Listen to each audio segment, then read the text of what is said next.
In the cold, sterile light of a courtroom, a woman's life was being dismantled piece by piece, and she refused to say a single word. For 15 years, Audra Walsh had been a devoted wife, a silent partner to a man who saw her as nothing more than a stepping stone. Now, during their divorce, he was taking everything, the house, the savings, her dignity, and offering her scraps in return. His lawyer sneered, the judge looked on with pity, and her own husband stared at her with utter contempt. Why didn't she fight? Why did she simply nod and accept a fate that would leave her with nothing? They all saw a broken woman, but they couldn't see the truth hidden behind her silence. They had no idea that her world wasn't ending. It was about to be reborn in a way that would shatter theirs forever. The air in the conference room was worth more than the settlement Audra Walsh was about to receive. It was the kind of air unique to the top floors of Manhattan skyscrapers, filtered, chilled, and scented with the subtle notes of success and expensive leather. From their perch on the 54th floor of the MetLife building, the offices of Matteo's divorce attorney, Philip Adler, offered a panoramic view of a city that had once felt like home to Audra. Now, it just felt like a collection of tall buildings that made her feel small. Matteo Shaw, her husband of 15 years, sat opposite her. He wasn't looking at her, of course. He was examining his fingernails, buffed to a discreet, healthy shine, as if they were the most fascinating things in the world. At 45, Matteo was handsome in a severe, corporate way. His suit was a custom Tom Ford, his watch a Patek Philippe, and his ambition a tangible force in the room. He had cultivated an image of effortless wealth, even though most of it was financed by debt, and the social connections Audra's family, modest as they were, had provided him in the early years. "So, we're all in agreement," Adler said, his voice smooth and practiced. He was a shark in a $1,000 suit, and Audra was the last meal of the day. He slid a document across the polished mahogany table. "Mr. Shaw generously offers a one-time payment of $50,000, full ownership of the 2018 Honda Civic, and he will not contest your claim to your personal effects and jewelry, valued at approximately $10,000. Audra stared at the paper. $50,000. For 15 years of her life. 15 years of abandoned dreams, of late-night dinners kept warm, of networking events where she smiled until her face ached, of soothing his ego after every professional setback. She had been the quiet architect of his ascent, the unseen scaffolding that allowed him to build his career at a prestigious investment firm. The house in Scarsdale, which she had painstakingly decorated, was in his name. The joint savings account had been systematically drained over the last year, a fact she discovered too late. "Generously," she whispered, the word a ghost in the vast room. Matteo finally looked up, his eyes a cold, dismissive blue. "Don't be dramatic, Audra. It's more than fair. You have no earning potential to speak of. You haven't worked in over a decade. This is seed money for you to start over. Be grateful." The cruelty was so casual, so practiced. He spoke of her as if she were a failed investment he was liquidating. Beside him, his phone buzzed. He glanced down, and the corner of his mouth twitched into a tiny, smug smile. Tinsley Reed, the 28-year-old marketing associate from his firm. Audra had seen pictures of them on a colleague's poorly hidden social media feed, laughing on a boat in the Hamptons, clinking champagne glasses at a rooftop bar. Tinsley was everything Audra wasn't anymore. Young, bubbly, and ambitious in a way that mirrored his own. Audra's lawyer, a court-appointed man named Mr. Peterson, who seemed overwhelmed and exhausted, cleared his throat. "Audra, we can counter. The standard of living argument, the length of the marriage, we could fight for significantly more." but Audra just shook her head softly. Her silence wasn't new. It had been her primary mode of communication in their marriage for years. It started as a way to avoid fights, to keep the peace when Matteo's moods turned sour. He called it her passive aggression, but in truth, it was a shield. Over time, the shield had become a cage. The words she wanted to scream about his infidelity, his gaslighting, his slow erosion of her self-worth were trapped inside, heavy and useless. What was the point of fighting? To spend another year of her life chained to this man, battling in court, having every corner of her life dissected and devalued, to win a little more money that he would always hold over her head. No, she wanted out. The price was $50,000 and a used car. The price was her pride. She would pay it. "I accept the terms," she said, her voice clear and steady, surprising even herself. Adler's eyebrows shot up. Matteo looked genuinely taken aback for a moment, before his expression settled back into a mask of smug satisfaction. He had expected a fight, tears, a scene. Her quiet compliance was an even bigger victory. It confirmed everything he believed about her. That she was weak, without a backbone, completely and utterly defeated. "Excellent," Adler chirped, clicking his pen. "We'll have the final papers drawn up for the court signing next Tuesday." Matteo stood up, adjusting his tie. He didn't offer a handshake or even a final glance. "See that my things from the guest room are boxed up, Audra. I'll have someone pick them up on Friday. Leave the keys on the counter." And with that, he walked out of the room, his phone already pressed to his ear. Audra could hear the faint, cheerful murmur of his voice as he walked down the hall, likely telling Tinsley the good news. He was free. He was rich, and he had gotten rid of his starter wife for pennies on the dollar. Audra remained seated, looking out at the endless city. For the first time, she didn't feel small. She felt empty, a blank slate. Mr. Peterson patted her shoulder awkwardly. "Are you sure about this, Mrs. Walsh? Once you sign, there's no going back." "I'm sure," she said, her eyes fixed on a lone bird soaring between the skyscrapers. "I'm not Mrs. Walsh anymore. I'm just Audra, and I just want to go home." But as she thought the words, she realized she no longer had one. The courtroom was an imposing chamber of dark wood and solemn tradition, designed to make ordinary people feel insignificant. It smelled of old paper and stale coffee. Audra sat at one of the long tables, her hands folded neatly in her lap. Mr. Peterson sat beside her, shuffling papers with a sigh of resignation. Across the aisle, Matteo was a portrait of success, whispering and laughing quietly with Adler. He caught Audra's eye for a fleeting moment and gave her a look that was a mixture of pity and triumph. It was the look of a man who had won so decisively, he could almost feel sorry for his opponent. The judge, a woman in her 60s with sharp eyes and a weary expression, named Judge Mariana Schmidt, reviewed the paperwork. Her gaze flickered between Matteo's declared assets and the paltry settlement agreement. She frowned, a deep line forming between her brows. "Ms. Walsh," the judge said, her voice echoing slightly in the quiet room. Audra was startled to be addressed that way. She hadn't been Miss Walsh since she was 25. "I see here you are waiving your right to spousal support and accepting a settlement that is considerably below what this court might typically award in a marriage of this duration. Have you been advised of your rights?" "Yes, Your Honor," Audra replied, her voice soft but firm. "And you are not signing this agreement under any form of duress?" "No, Your Honor." Judge Schmidt leaned forward, her eyes softening for a moment.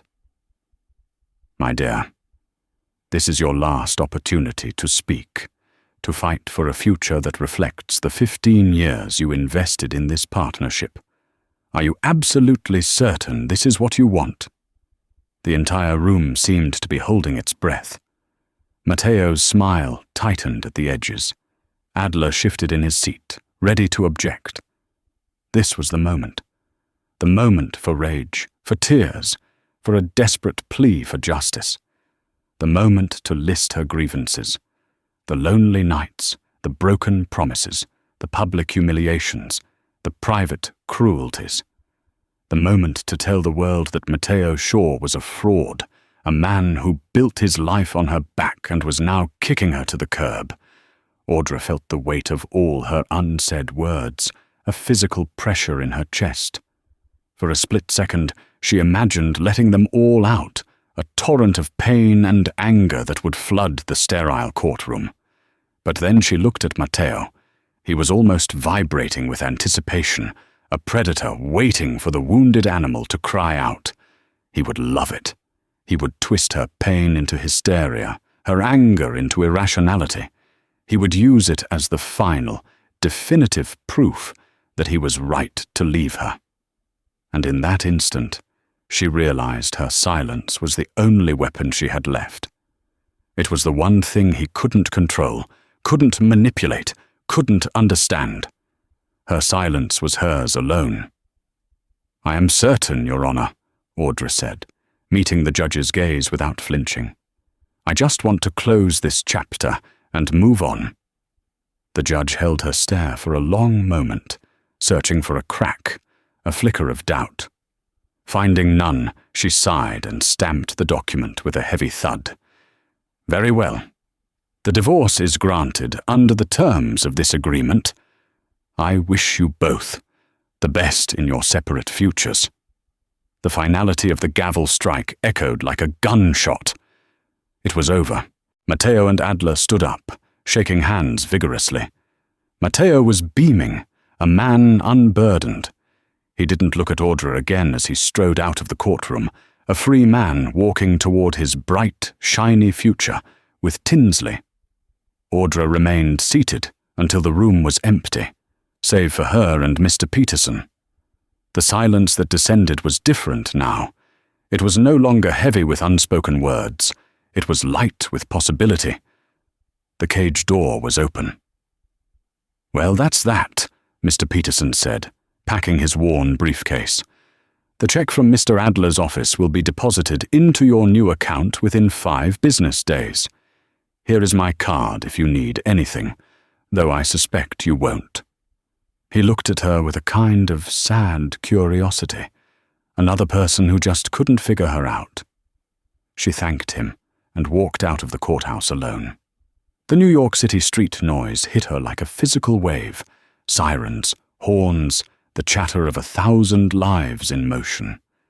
She had expected to feel devastated, but instead, she felt a profound sense of calm. She had walked into that room as Matteo Shaw's wife. She was walking out as Audra Walsh. It was a name she hadn't had to herself in a long time. She had $50,000, a 5-year-old car, a few boxes of personal belongings, and no idea what she would do tomorrow. For the first time in 15 years, her future was a complete and utter blank. And it was terrifyingly, wonderfully her own.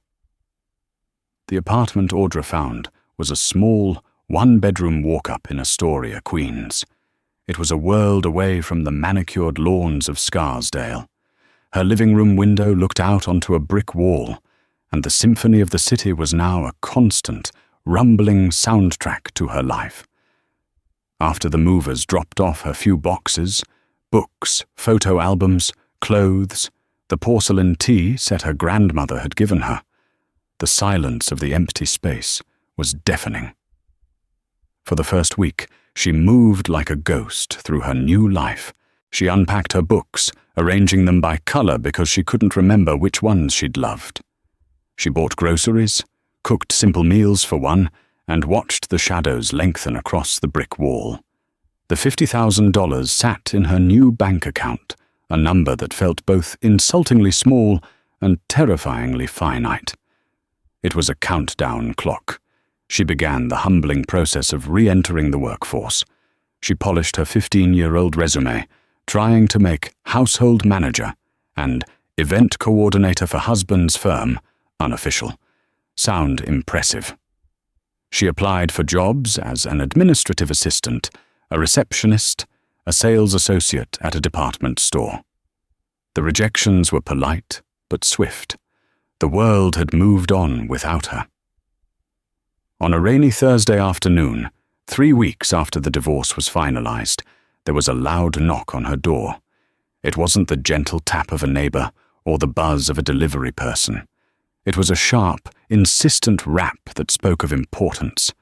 Peeking through the peephole, she saw a man in a crisp black suit holding a sleek leather portfolio. He looked profoundly out of place in her dingy hallway. She opened the door a crack. "Can I help you? Ms. Audra Walsh?" the man asked, his voice professional and devoid of emotion. "Yes. I'm a courier from Covington, Burke and Klein. I have an urgent delivery for you." He presented a thick, cream-colored envelope. The law firm's name was embossed in elegant gold lettering at the top. It felt heavy, substantial. Audra's heart plummeted. Matteo. It had to be Matteo. Had he decided the settlement wasn't enough? Was he suing her for some imagined slight? Her mind raced through a dozen paranoid scenarios. I don't understand," she stammered. "I just deliver, Mom. I need your signature here." He held out a digital scanner. Her hand trembled as she scrawled a shaky signature. He handed her the envelope and departed with a brisk nod, his polished shoes clicking down the worn stairs. She closed the door, her back pressed against it, the envelope feeling like a bomb in her hands. She stared at the name. Covington, Burke and Klein. It sounded expensive. Old money. This wasn't Adler's firm. This was something else entirely. With a deep, steadying breath, she slit the envelope open with a kitchen knife. Inside was a single sheet of heavy cardstock. The letter was brief and formal. "Dear Ms. Walsh, this letter serves as a formal request for your presence at our offices at your earliest convenience to discuss a matter of the utmost importance regarding the estate of our late client, Mr. Conrad Vanderbilt. Please contact my assistant, Ms. Gable, at the number below to schedule an appointment. We believe this matter to be of significant and urgent personal interest to you. Sincerely, Bennett Covington, Senior Partner Audra," read the letter 3 times. Vanderbilt. The name was vaguely familiar, a brand associated with immense, almost mythical, American wealth. Railroads, shipping, finance. She had no connection to that world. It had to be a mistake, a scam. Maybe they were trying to collect a debt from a distant relative. She Googled the law firm. It was real, one of the most prestigious estate planning firms in the country, located in a glass tower overlooking Central Park. Then she Googled Conrad Vanderbilt. The search results hit her like a physical blow. Conrad Vanderbilt, the reclusive head of the Vanderbilt global shipping empire, had died last week at the age of 88. He was a legend in the financial world, a titan of industry known for his fierce business acumen and intensely private life. The articles mentioned he had no known children or direct heirs, and that the fate of his multi-billion-dollar estate was the subject of intense speculation. It didn't make any sense. Why would these people be contacting her? She thought back through her family tree. Her father was a high school history teacher who died of a heart attack when she was 20. Her mother was a librarian who passed away from cancer 5 years ago. They were good, simple people from Ohio. There were no Vanderbilts in her lineage. Her mother. A memory surfaced, hazy and distant. A rainy afternoon when Audra was a teenager, rummaging through an old trunk in the attic. She'd found a small, locked box. When she'd asked her mother what was inside, her mother had snatched it away, her face pale and drawn. "Just old memories, honey," she'd said, her voice strained. Things that are best left in the past. Audra never saw the box again. A cold dread, mingled with a spark of impossible curiosity, washed over her. It was a mistake. It had to be. But the letter felt too real, the names too powerful. She looked around her small, bare apartment, at the life she was trying to piece together from the ruins of her marriage. Whatever this was, it couldn't be any stranger than the life she was already living. With a hand that was surprisingly steady, she picked up her phone and dialed the number for Miss Gable. The offices of Covington, Burke and Klein were designed to communicate one thing: power. The lobby was a cavern of Italian marble and gleaming brass. A silent elevator whisked Audra to the 70th floor, opening into a reception area that felt more like the gallery of a modern art museum. The air was still and quiet, the only sound the gentle clicking of a secretary's keyboard. The view from the floor-to-ceiling windows was staggering, a god's-eye perspective of Central Park, lush and green against the city's grey grid. A severe-looking woman with her hair in a tight chignon, presumably Miss Gable, led Audra down a long, carpeted hallway to a pair of imposing oak doors. "Mr. Covington will see you now," she said, her voice as crisp as a new $100 bill. The office inside was vast. One wall was a library of leather-bound books, another the panoramic window. Behind a desk the size of a small boat sat Bennett Covington. He was in his late 60s, with a mane of silver hair and eyes that seemed to see right through you. He exuded an aura of calm, unshakable authority. He stood as Audra entered, a gesture of old-world courtesy that felt both welcoming and disarming. "Ms. Walsh, thank you for coming so promptly," he said, gesturing to one of the plush leather chairs opposite his desk. "Please, have a seat. Can I offer you some coffee? Water?" "Water would be fine, thank you," Audra managed to say, her voice barely a whisper. As Miss Gable silently poured a glass of water from a crystal pitcher, Audra's anxiety reached a fever pitch. This was real. This was happening. Covington waited until his assistant had left, and the heavy doors were closed before he spoke. He folded his hands on the desk and leaned forward, his expression serious but not unkind. "Ms. Walsh," he began, his voice a low, measured baritone. "I was the personal attorney and confidant to Mr. Conrad Vanderbilt for over 40 years. As you may have read, he passed away 10 days ago." Audra nodded, unable to speak. Conrad lived a very private life, but it was not without its complexities. He was a man who harbored one profound regret. A regret he spent the better part of his life trying to rectify. He paused, letting the weight of his words settle in the room. Many years ago, long before he built his empire, he was a young man deeply in love with a woman. Her name was Liana. Audra's breath caught in her throat. Liana was her mother's name. Covington saw the flicker of recognition in her eyes and continued. They had a passionate but fraught relationship. Liana's family disapproved of Conrad, who at the time was just a brash young man with big dreams and an empty wallet. They pressured her to end the relationship and marry a more suitable man. She did, but not before she discovered she was pregnant with Conrad's child. The room began to spin. Audra gripped the arms of her chair. Liana never told Conrad about the child. She married another man and moved to Ohio, determined to leave her past behind. Conrad, heartbroken, threw himself into his work and built his fortune. But he never forgot her. Years later, through a mutual acquaintance, he learned the truth. Liana had given birth to a daughter. His daughter. He slid a file across the desk. He spent decades searching for you, Audra. He hired the best private investigators in the world. but your mother had covered her tracks well.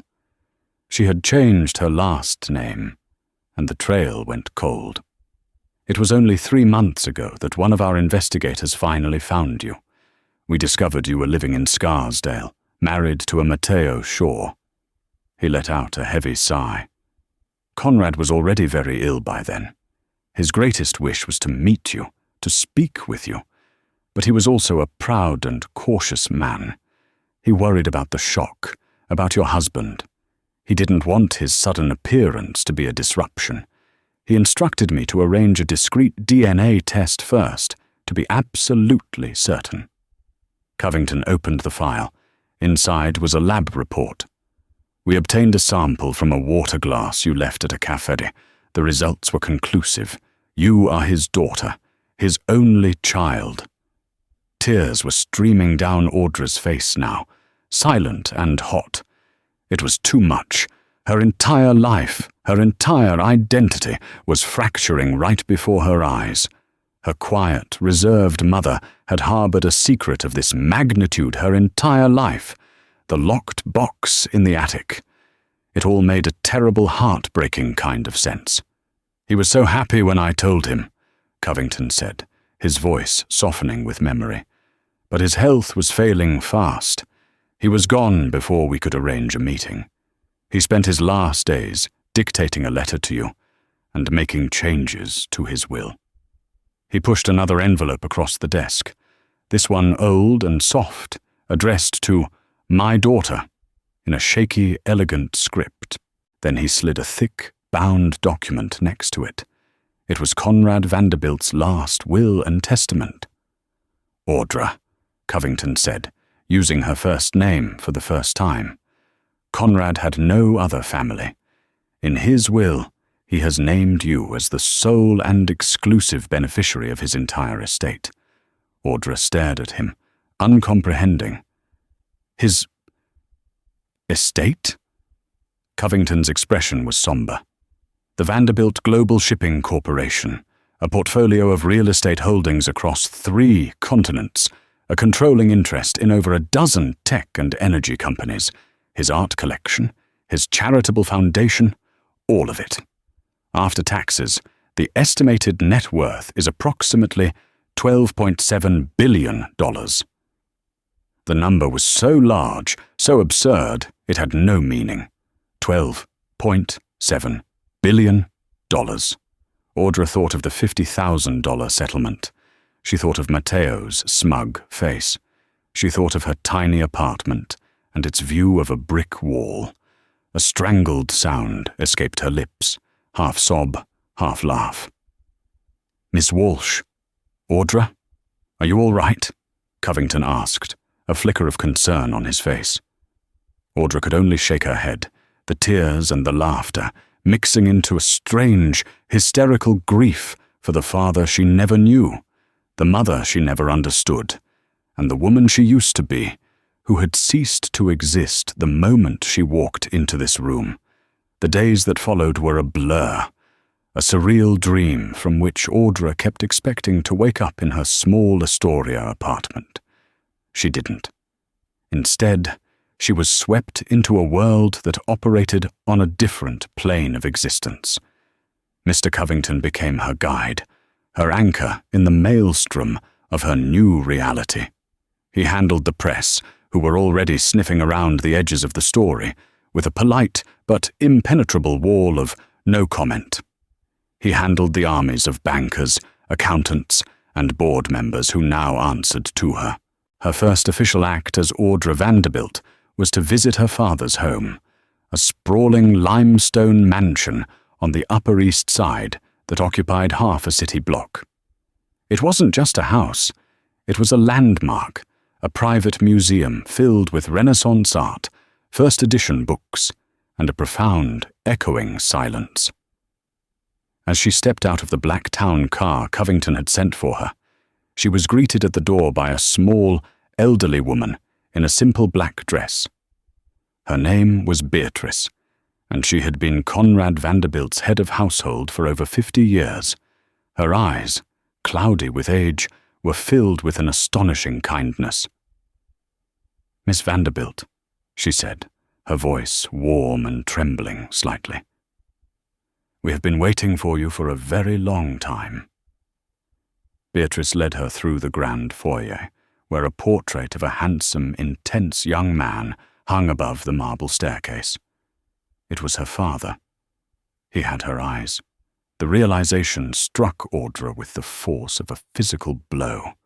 The staff, a dozen or so people who had served her father for decades, were lined up to meet her.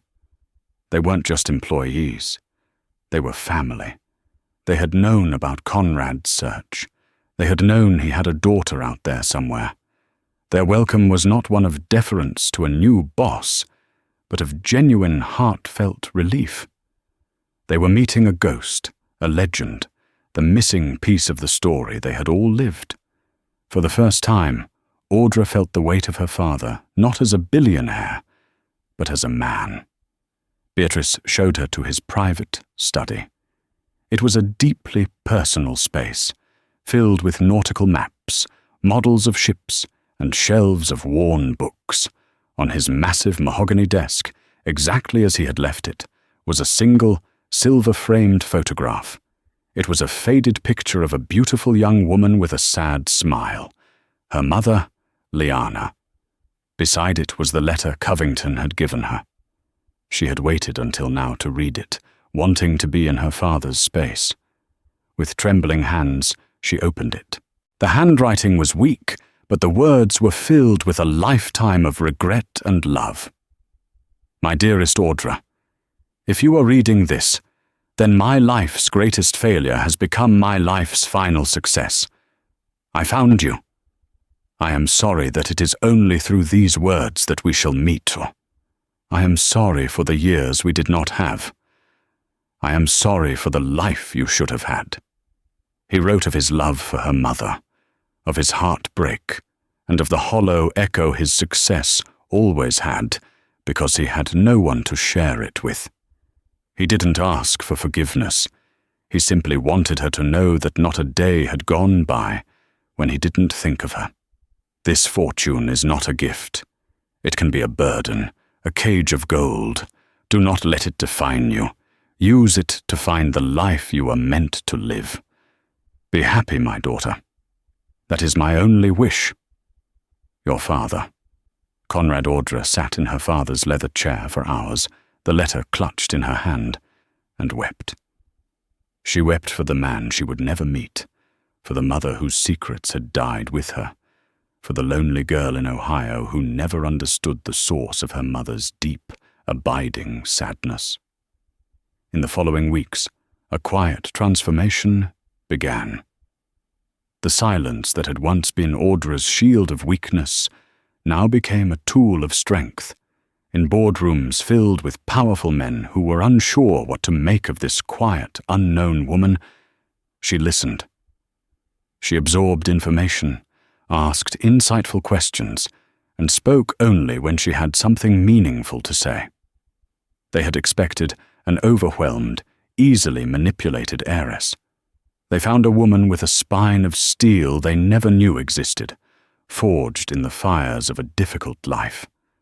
She moved into the mansion, but she lived in only a few of the rooms, finding the opulence overwhelming. She spent her evenings in the library, reading her father's books, trying to know him through the pages he had loved.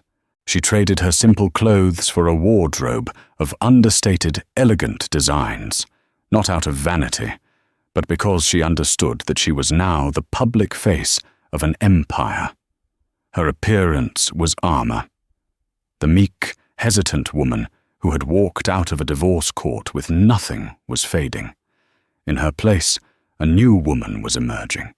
She was not just Audra Walsh, the ex-wife. She was Audra Vanderbilt, and she was just beginning to understand what that meant.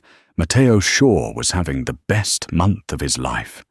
The divorce was finalized, and the dead weight of his unassuming wife was finally gone. Tinsley had practically moved into the Scarsdale house, filling its quiet, tasteful rooms with her loud laughter and endless stream of social media posts. New beginnings. Life upgrade.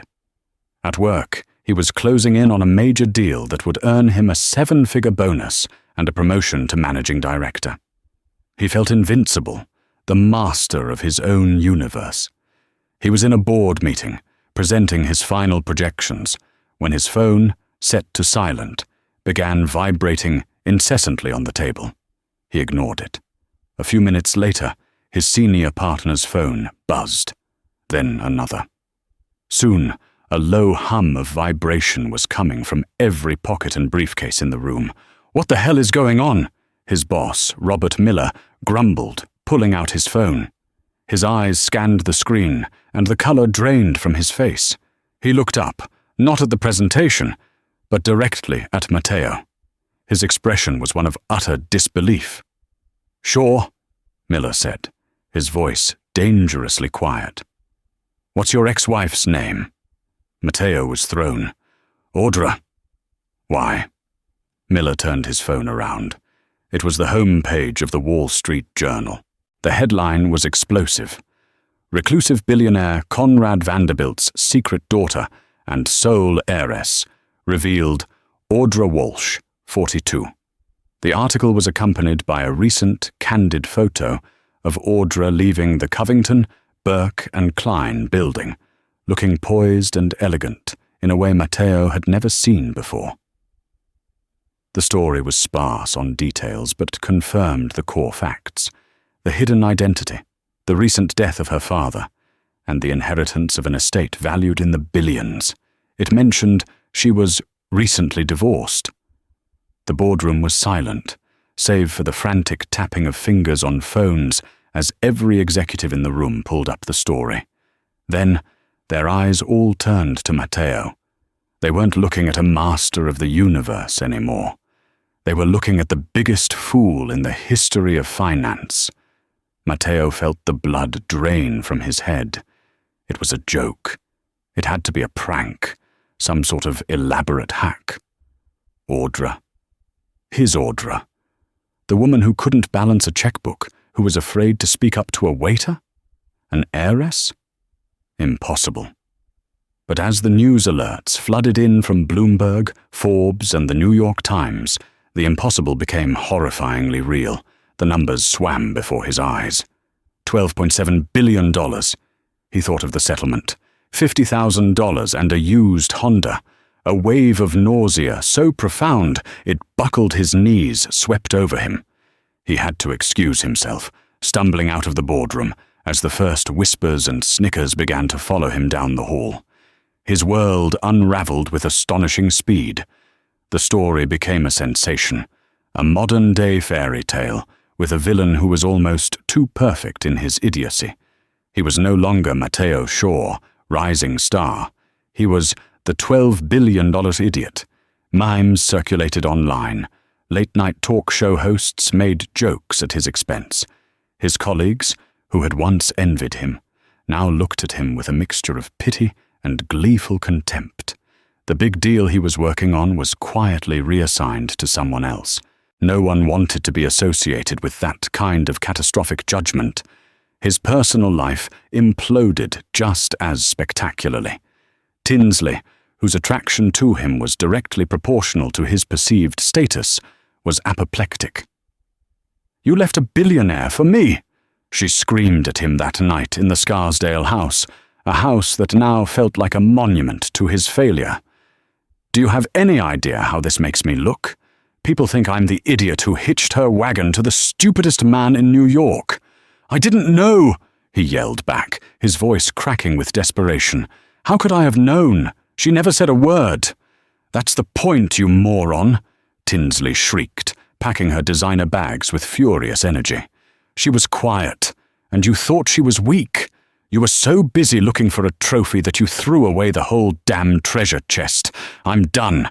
I can't be with a laughing stock." She left that night, leaving Matteo alone in the huge, empty house that Audra had made a home. He was surrounded by all the symbols of the life he had craved: the expensive furniture, the sub-zero fridge, the perfectly manicured lawn. But it all felt like ashes in his mouth. He had gotten everything he thought he wanted, only to discover he had thrown away more than he could ever have imagined. He had spent his entire life climbing, only to orchestrate his own spectacular fall from a height he never even knew he'd reached. In the weeks that followed his public humiliation, Matteo Shaw discovered the true nature of the world he had so desperately sought to conquer.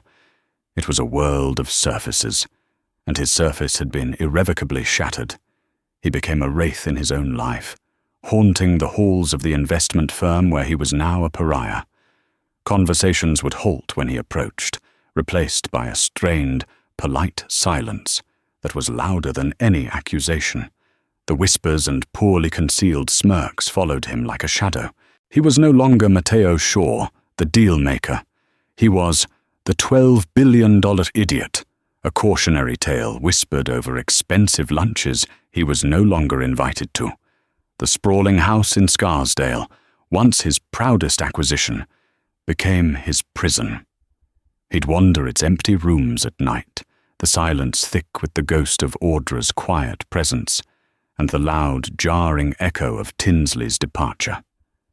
He saw Audra everywhere, in the garden she had lovingly tended, in the faint scent of lavender that still clung to the linens in the closet, in the arrangement of books on a forgotten shelf. He'd pull up news articles on his tablet, his obsession a form of self-flagellation. There she was, emerging from a black town car, poised and serene. There she was, named the new chair of the Vanderbilt Foundation, her face radiating a calm purpose that was utterly foreign to him. He was watching a stranger who wore his wife's face. His desperation curdled into a frantic, irrational plan. He tried her old cell phone, dialing again and again, only to be met with the sterile, automated voice telling him the number was no longer in service. He left rambling, pleading voicemails for her old friends, none of which were returned. He even drove to her modest apartment in Astoria, a place he'd never deigned to visit, only to be turned away by a super who looked at him with disdain and informed him that Ms. Walsh had moved out weeks ago, leaving no forwarding address. She had been erased from his world, only to be reborn in one far beyond his reach. His final, desperate gambit was to return to his lawyer. He stormed into Philip Adler's office on the 54th floor, a disheveled, wild-eyed version of the confident man who had sat there just months before. "You have to fix this," he began, his voice raspy. "We sue. We reopen the divorce. There has to be a loophole. Fraud. She committed fraud by not disclosing her assets." Adler, who was already dealing with the professional fallout of having his name attached to such a famously terrible deal, leaned back in his chair and steepled his fingers, regarding Matteo with a cold, weary contempt. "Matteo, for your own sake, stop," the lawyer said, his voice devoid of any sympathy. "Let me be painstakingly clear. The divorce was finalized on August 12th. Ms. Walsh was formally notified of her inheritance on August 15th. At the moment her signature was legally binding, her declared assets were entirely accurate. She had no legal obligation to inform you or the court of a potential inheritance, an eventuality, a hope. To her, it may have been nothing more than a strange letter from a law firm. Legally, you don't have a leg to stand on. You have nothing. There has to be something, some moral clause," Matteo insisted, his voice cracking. Adler let out a short, mirthless laugh. "Moral clauses? In a divorce court? You signed the papers. You were thrilled with the deal. You practically danced out of the courtroom. It's over. The only person who committed a catastrophic error in judgment here was you. Defeated, humiliated, and with the last door slammed shut in his face, Matteo did the only thing a man with his back against the wall could do. He decided to grovel. He found the address of the Vanderbilt mansion through a society blog and, one evening, drove his BMW into the gilded heart of the Upper East Side. He parked across the street for a full hour, staring at the towering wrought-iron gates, a fortress designed to keep men like him out. The sheer scale of it was obscene. Finally, fueled by a toxic cocktail of despair and delusion, he got out of the car and pressed the buzzer on the stone intercom column. A crisp, British voice, impossibly clear, answered. "Yes? How may I help you?" His throat was dry. "My name is Matteo Shaw. I'm here to see Audra. Audra Vanderbilt." Using her new name felt like swallowing glass. There was a long, humming pause. Matteo expected a curt refusal, a threat to call the police. He had his speech ready, a desperate plea to pass along a message. Instead, the voice returned, as calm as ever. "One moment, sir." He waited, his heart hammering against his ribs. To his profound shock, there was a soft click, and the immense gates began to swing inward, slowly and silently, inviting him in. A surge of irrational hope shot through him. She wanted to see him. She had been waiting. Of course, 15 years couldn't just be erased. He was still her husband, in some essential way. He had just needed to show her he still cared. He drove up the long, winding driveway, the crunch of the pristine gravel under his tires sounding like applause. The mansion loomed before him, less a home than a testament to a dynasty, its limestone facade glowing in the twilight. As he stepped out of his car, the great oak doors opened. A regal, elderly woman with kind but discerning eyes stood waiting. It was Beatrice, the housekeeper whose picture was now almost as famous as Audra's. "Mr. Shaw," she said, her voice neutral, betraying nothing. "Ms. Vanderbilt will see you in the solarium. This way, please." He was led through a world he'd only ever dreamed of. The foyer was a cavern of marble and gold leaf, a massive oil painting of a forbidding-looking tycoon, her father, he realized with a jolt, staring down at him from above the grand staircase. They walked through halls lined with art that belonged in the Met, past furniture that was likely older than the country itself. He felt small, crude, a trespasser in a sacred space. This was what he had thrown away. The thought was so overwhelming, it made him dizzy. Beatrice opened a pair of glass doors, revealing a vast, light-filled room filled with exotic plants, flowering trees, and the gentle sound of a small fountain. And there, standing in the center of it all, looking out at the glittering tapestry of the city lights, was Audra. She turned, and the breath left his lungs. The transformation was absolute.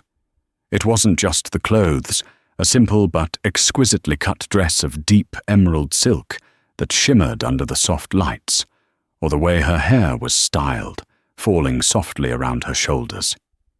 It was her. The hesitant posture, the slight slump of her shoulders he had so often criticized, was gone. She stood with a quiet, centered stillness, her spine straight, her head held high. Her face, free from the lines of stress and anxiety that had defined it for years, looked younger, serene, and more beautiful than the day he'd met her. The meek woman he had discarded was gone. In her place stood a queen in her garden. "Matteo," she said. Her voice was calm even, and held none of the emotions he had expected.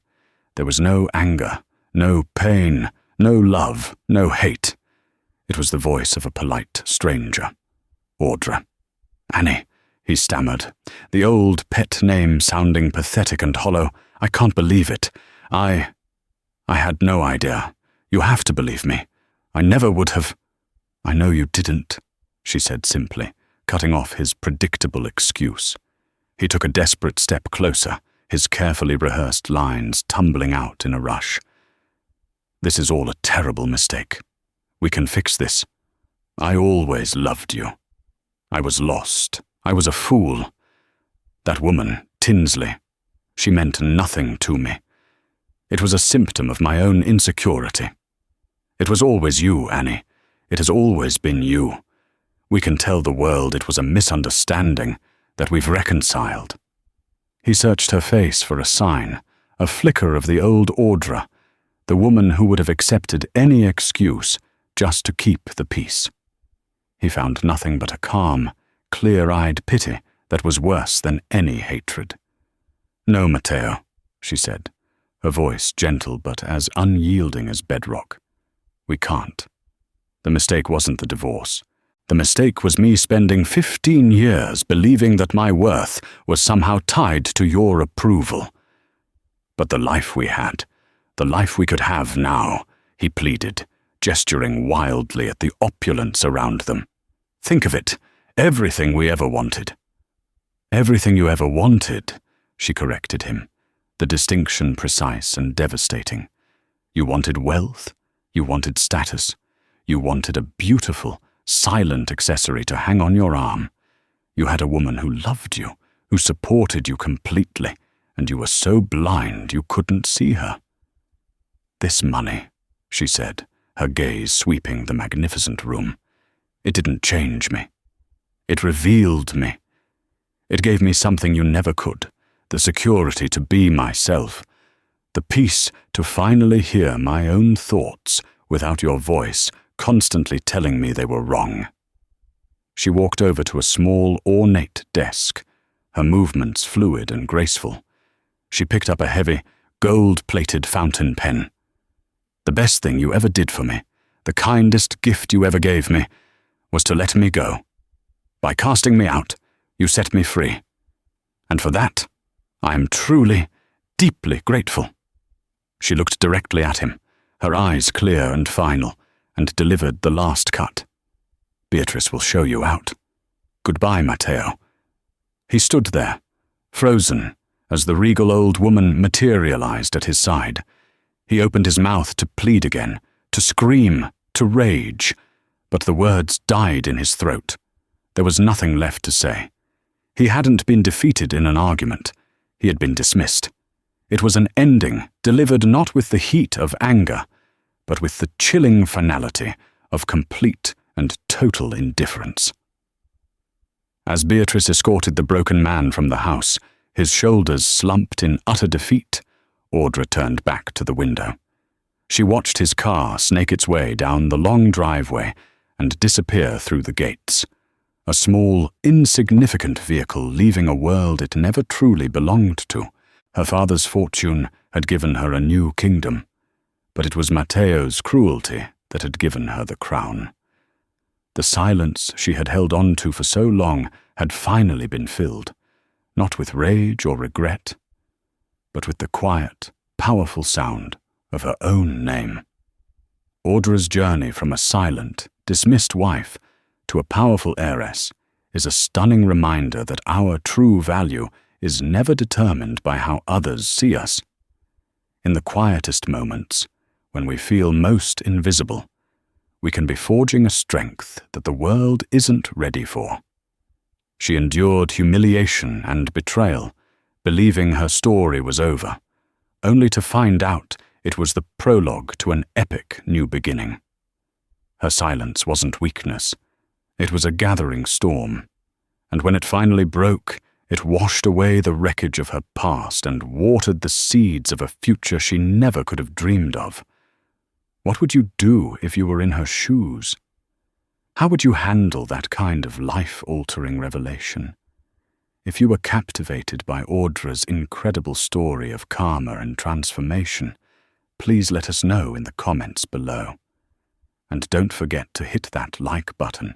Share this video with someone who needs a reminder of their own hidden strength, and most importantly, subscribe and ring the notification bell so you don't miss our next story. Thank you for listening.